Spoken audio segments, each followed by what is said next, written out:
Hello viewers, welcome to Jeevas Nalabagam. இன்னைக்கு வந்து cookies செய்யலாம் அப்படின்ட்டுங்க. நார்மலாக வந்து நம்ம நெய் பிஸ்கெட் ஆல்ரெடி நான் ஒரு வீடியோ போஸ்ட் பண்ணியிருக்கேன். அது கோதுமை மாவு யூஸ் பண்ணி செஞ்சுருக்கேன், வீட் ஃப்ளார். இப்போ இது வந்து என்னென்னா குக்கீஸு, இது ரொம்ப சிம்பிளுங்க. நம்ம அந்த நெய் பிஸ்கெட் கூட கொஞ்சம் மாவுலாம் ரெடி பண்ணி கொஞ்சம் 10 மினிட்ஸ் நம்ம வச்சுருக்கணும். இப்போ இது வந்து ஆன் த ஸ்பாட் ரெடி பண்ணிவிட்டு உடனே நம்ம ரெடி பண்ணிடலாம். ரொம்ப சிம்பிள் அண்ட் ஈஸி மெத்தடு. நான் அதுக்கு ஃபஸ்ட்டு என்ன பண்ணியிருக்கேன்னா, ஒரு 100 கிராம்ஸ் வந்து வெண்ணெய் எடுத்திருக்கேன், பட்டர் எடுத்திருக்கேன், நார்மல் ரூம் டெம்பரேச்சரில். இது வீட்டிலே ஹோம்மேட் பட்டரு. சுகர் வந்து பார்த்திங்கன்னா 250 கிராம்ஸ் எடுத்திருக்கேன், முட்டை 2 எடுத்திருக்கேன். இப்போ இது மூணையும் ஃபஸ்ட்டு நான் மிக்ஸ் பண்ண போகிறேன். அதுக்கப்புறம் வந்து இது கூட நான் மைதா மாவு இன்றைக்கி சேர்த்து குக்கீஸ் செய்யலான்ட்டுங்க. மைதா மாவு வந்து நான் இன்றைக்கி வந்து அரௌண்ட் 400 கிராம்ஸ் 2 கப் மாவு யூஸ் பண்ண போகிறேன். ஸோ அதுக்காக நான் சுகர் எடுத்திருக்கேன். எப்பயுமே 1க்கு ½ சுகர், 1:1 ரேஷியோவில் எடுக்கணும். 1 கப் ஃப்ளார்னால் ½ கப் சுகர்.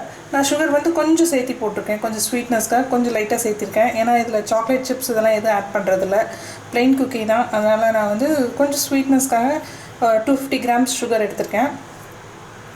இப்போ இதை நான் ஃபஸ்ட்டு என்ன பண்ணுறேன்னா, இந்த பட்டர் இது கூட இந்த சுகரை சேர்த்தி நல்லா நம்ம மிக்ஸ் பண்ணிடலாம்.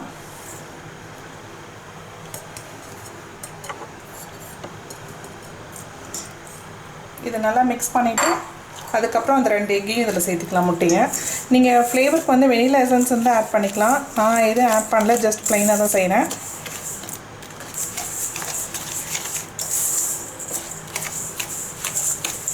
இதை நல்லா ஒரு 2 மினிட்ஸ் மிக்ஸ் பண்ணிவிட்டு இது கூட இந்த 2 முட்டையும் ஆட் பண்ணிடலாம். முட்டையை ஆட் பண்ணதையும் அதையும் நல்லா மிக்ஸ் பண்ணிவிட்டு கூட வந்து மாவு சேர்த்திக்கலாம். நான் வந்து இன்றைக்கி மைதா மாவு தான் யூஸ் பண்ணுறேன். மைதா மாவு 2 கப் சேர்த்திக்கிறேன்.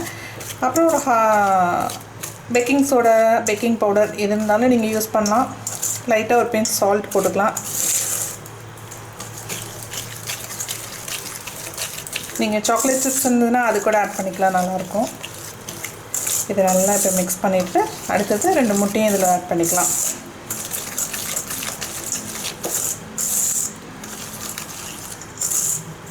இது ரொம்ப சிம்பிள் மெத்தட், ஈஸி. நீங்கள் ஜஸ்ட்டு பட்டர் வெண்ணெய் வீட்டில் ரெடியாக இருந்ததுன்னா, மாவு ரெடியாக இருக்கேன், சுகர் இருந்ததுன்னா முடிஞ்சது, ரெடி பண்ணிடலாம் உடனே. எக் வந்து உங்களுக்கு ஆப்ஷனல் தான், வேணால் ஆட் பண்ணிக்கலாம், இல்லைன்னா விட்டுடலாம். நான் இன்றைக்கி எக் சேர்த்திக்கிறேன்.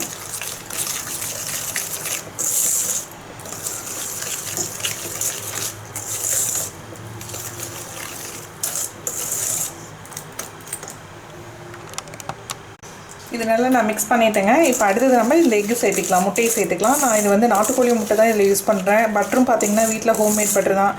நான் முடிஞ்ச அளவுக்கு எல்லாமே மோஸ்ட்லி வீட்லேயே ரெடி பண்ணிக்கிறது.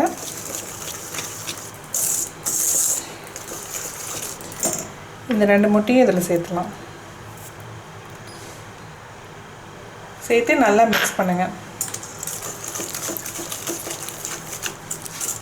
இது பாருங்கள், நல்லா இந்த 3ஐயும் நம்ம மிக்ஸ் பண்ணியிருக்கோம். இதில் நம்ம வந்து வெண்ணெய், சர்க்கரை, அப்புறம் வந்து முட்டை, இந்த 3ஐயும் நம்ம சேர்த்துருக்கோம். இதை நம்ம நல்லா மிக்ஸ் பண்ணிட்டோம். இப்போ நான் என்ன பண்ணுறேன்னா, 2 கப் 400 கிராம்ஸ் மைதா மாவு இதில் சேர்த்த போகிறேன். நான் யூஸ் பண்ணுற சுகர் வந்து பார்த்திங்கன்னா அது ஆர்கானிக் அன்ரிஃபைன்டு ப்ரௌன் சுகர் தான். நீங்கள் அதை பவுடர் பண்ணும்போது பார்த்திங்கன்னா யூஸ்வலாக கலர் வந்து நார்மலாக ஒயிட்டாக இருக்க மாதிரி தான் தெரியும். இது நல்லா மிக்ஸ் பண்ணிக்கலாம். இது கூட இப்போ லைட்டாக ஒரு பிஞ்ச் சால்ட்டு, அப்புறம் பேக்கிங் சோடா, பேக்கிங் பவுடர் இருந்தாலும் யூஸ் பண்ணிக்கலாம். நான் பேக்கிங் சோடா ஒரு 1 ஸ்பூன் போட்டுக்கிறேன். 1 ஸ்பூன் கொஞ்சம் கம்மியாக. இதையும் நல்லா போட்டு நீங்கள் மிக்ஸ் பண்ணுங்கள். இப்போ நம்ம இதில் மிக்ஸ் பண்ணுறதை விட கையில் மிக்ஸ் பண்ணோம்னா நல்லா மிக்சிங்க்கு நல்லாயிருக்கும். ஸோ அடுத்தது நெக்ஸ்ட்டு ஒரு பிஞ்ச் சால்ட் போட்டுக்கலாம்.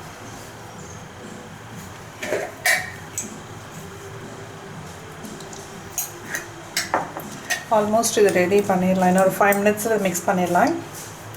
இது நல்லா இப்போ கையிலேயே நம்ம சப்பாத்தி மாவு பிசைகிற மாதிரியே பிசைஞ்சிடலாம்.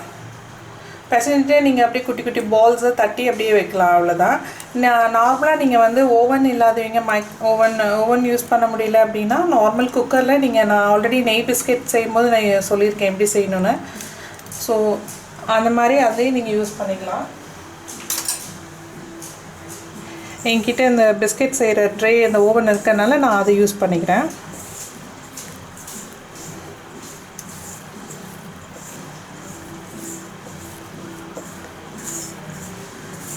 Actually, நான் இதில் வந்து கொஞ்சம் பார்த்தீங்கன்னா நான் சும்மா சாக்லேட் குக்கீஸும் செய்யலாம் அப்படின்ட்டுங்க. இதில் ஹாஃப் வந்து இது மாதிரி செஞ்சுட்டு இதில் என்ன பண்ணோன்னா அடுத்த ஹாஃப்க்கு கொக்கோ பவுடர் ஒரு 4 ஸ்பூன்ஸ் ஆட் பண்ணி மிக்ஸ் பண்ணி லைக் சும்மா சாக்லேட் டேஸ்ட் பார்த்திங்கன்னா உங்களுக்கு அந்த ப்ரௌனி, இந்த ப்ரௌனின்னு சொல்லக்கூடாது, சாக்லேட் குக்கீஸ் சாப்பிட்ற மாதிரி டேஸ்ட் இருக்கும், நல்லாயிருக்கும். இங்கே பாருங்கள், நான் நல்லா இந்த சப்பாத்தி மாவு மாதிரி இப்படி மாவு நல்லா கிட்ட சேர்த்து பிசைஞ்சுட்டேன். கொஞ்சம் உங்களுக்கு ஸ்டிக்கியாக இருக்குன்னா கொஞ்சம் லைட்டாக மாவு சேர்த்துக்குங்க, கூட சேர்த்துட்டு நல்லா இப்படி நல்லா ஒரு சப்பாத்தி மாவு பதத்துக்கு வந்தால் போதும். ரொம்ப லூஸாக இருக்க தேவையில்லை. உங்களுக்கு ஹேண்டில் வந்து எடுத்து இந்த பால்ஸ் மாதிரி உருட்டுற அளவுக்கு வந்ததுன்னா போதுங்க. இப்போ பார்த்திங்கன்னா இந்த அளவுக்கு இருக்கு. ஸோ ஜஸ்ட் அப்படியே நம்ம உருட்டிட்டேன். நீங்கள் எதில் வைக்கிறீங்களோ அதில் ஜஸ்ட் அப்படியே உங்களுக்கு எதாவது ஷேப்ஸ் மேலே டிசைன்ஸ் கொடுக்கணுன்னா கொடுக்கலாம், இல்லை நார்மலாக எப்படியே வச்சுட்டிங்கன்னா போதும். ஸோ இது பார்த்திங்கன்னா இதே அப்படியே மெல்ட் ஆகி உருகி பார்த்திங்கன்னா நல்லாவே உங்களுக்கு வந்து பெருசாக இருக்கும் குக்கீஸ். பார்த்திங்கன்னா இந்தளவுக்கு இப்படி லூஸாக இருக்குது இல்லைங்க. நான் இன்னும் மாவு வந்து இன்னும் கொஞ்சம் ட்ரையாக மாவு போட்டிருந்தேன்னா நம்ம ஸ்டிக்கியாகவே இந்தளவுக்கு ஒட்டாது. நான் வந்து இப்படியே நார்மலாக சும்மா அப்படி குட்டி குட்டி ஒரு பால்ஸாக பண்ணிவிட்டு ஒரு ப்ரெஸ் கொடுத்துட்டு அப்படி இப்படி வைக்கிறேன். இது பார்த்திங்கன்னா நல்லா பெரிய குக்கீஸாக வரும் கொஞ்சம். இதில் நான் சாக்லேட் சிப்ஸ் எதுவும் போடல, நீங்கள் உங்கள் ஆப்ஷனல் தாங்க. நீங்கள் சாக்லேட் சிப்ஸ் போடுறதுனால போட்டுக்கலாம்.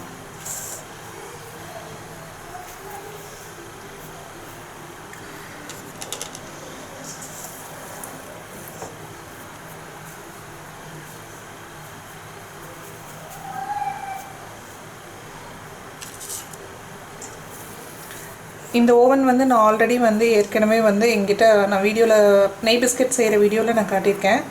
இது இந்த ஆல்ரெடி பிஸ்கெட் செய்கிற ஓவன் இருக்குங்க. ஸோ அதனால் எனக்கு அது ஒன்றும் ஈஸியாக இருக்கும். இந்த மாதிரி பிஸ்கெட்ஸ் வந்து நான் செய்கிறதுனா இதை யூஸ் பண்ணிக்கிறது ஈஸியாக இருக்குது. இது இல்லாதவங்க குக்கரில் எப்படி செய்யணும்னு சொல்லியிருக்கேன். ஸோ இப்போ ஓவன் வந்து நான் ஆல்ரெடி ப்ரீ ஹீட் பண்ணியிருக்கேன். ஒரு 10 மினிட்ஸ் நல்லா ப்ரீ ஹீட் பண்ணிட்டேன். ஆல்ரெடி வந்து நான் இந்த ஓவன் வந்து ஆல்ரெடி நான் இது வந்து ப்ரீ ஹீட் பண்ணியிருக்கேன். ஸோ இப்போ நல்லா ஹீட்டாக தான் இருக்குது. இதை வச்சுட்டு நம்ம இன்னொரு 5 மினிட்ஸ் கழிச்சு பார்க்கலாங்க. நம்ம அப்பப்போ செக் பண்ணிக்கணும். எப்பயுமே வந்து பிஸ்கெட் செய்கிறப்ப வந்து நம்ம ஃப்ரீக்வெண்ட்டாக அடிக்கடி செக் பண்ணிகிட்டே இருக்கணும். அதே மாதிரி வந்து ஃப்ளேம் வந்து ஃபஸ்ட் ஸ்டார்டிங் வந்து ஃபஸ்ட்டு ஒரு 2 செட்க்கு வந்து பார்த்திங்கன்னா நீங்கள் அந்த ஹீட் போதும். அதுக்கப்புறம் கொஞ்சம் மீடியம் வச்சிட்டிங்கன்னா கரெக்டாக இருக்கும். பார்க்கலாங்க. இன்னொரு 2 to 3 மினிட்ஸ்க்கு அப்புறம் பார்க்கலாம் எப்படி இருக்குன்னா.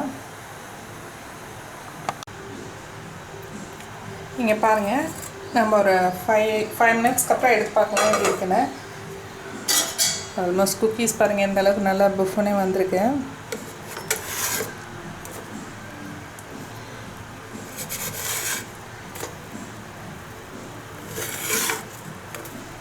ஸோ எல்லாத்தையும் நம்ம ஒரு தடவை திருப்பி போட்டுடலாம். திருப்பி போட்டுட்டு ஒரு 5 மினிட்ஸ் இருக்கட்டும்னு எடுத்துடலாம்.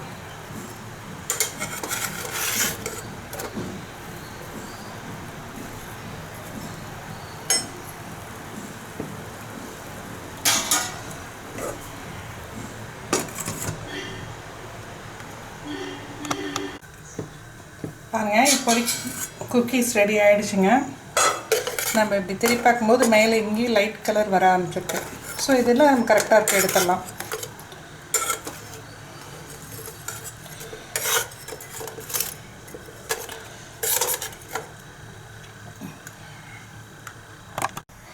இப்போ நான் ஆல்ரெடி வந்து ஏற்கனவே வந்து நார்மல் பிளெயின் குக்கி பண்ணியிருக்கேன். ஸோ இப்போ வந்து நான் என்ன பண்ணுறேன்னா அதே மாவு தாங்க ஹாஃப் வந்து என்ன பண்ண போகிறேன்னா கோகோ பவுடர் ஆட் பண்ண போகிறேன். கோகோ பவுடர் ஆட் பண்ணி இதை வந்து சாக்லேட் குக்கீஸ் தான் செய்யலாம் அப்படின்ட்டு.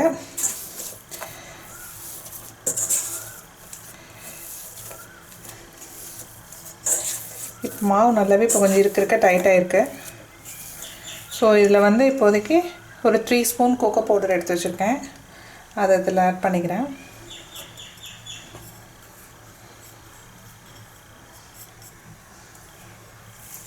ஆட் பண்ணி இதை நல்லா மாவு நம்ம மிக்ஸ் பண்ணிக்கலாம்.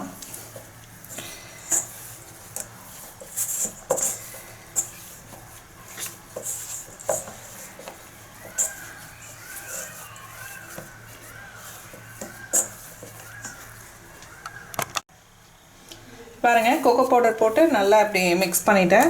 இப்போ இதை நல்லா டோ மாதிரி நல்லா நம்ம இது மாவு மாதிரியே பிசைஞ்சிடலாம். இப்போ நீங்கள் ரெடியாக இதை வந்து நம்ம ஏன்னா பவுடர் ஆட் பண்ணதுனால இப்போ பார்த்தீங்கன்னா நல்லா கொஞ்சம் திக்கான மாதிரி இருக்குது. ஸோ நம்ம ரெடியாக குட்டி குட்டி பால்ஸாக உருட்டி அதே மாதிரி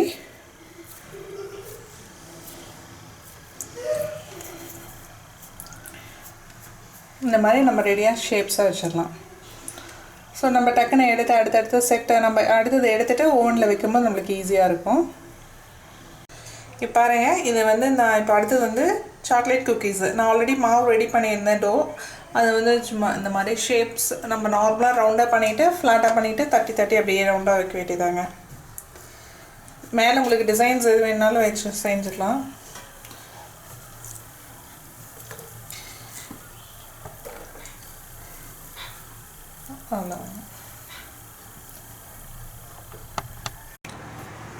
பாருங்கள், இந்த ப்ரௌன் குக்கீஸும் இதுவும் ரெடி ஆயிடுச்சுங்க.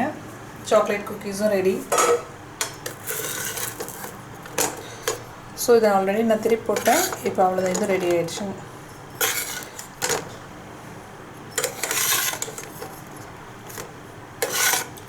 இது ரொம்ப சிம்பிள், ஈஸி, சீக்கிரம் செஞ்சிடலாம். மற்ற பிஸ்கட்ஸ்லாம் செய்கிறத விட இது ரொம்ப சிம்பிள் தாங்க.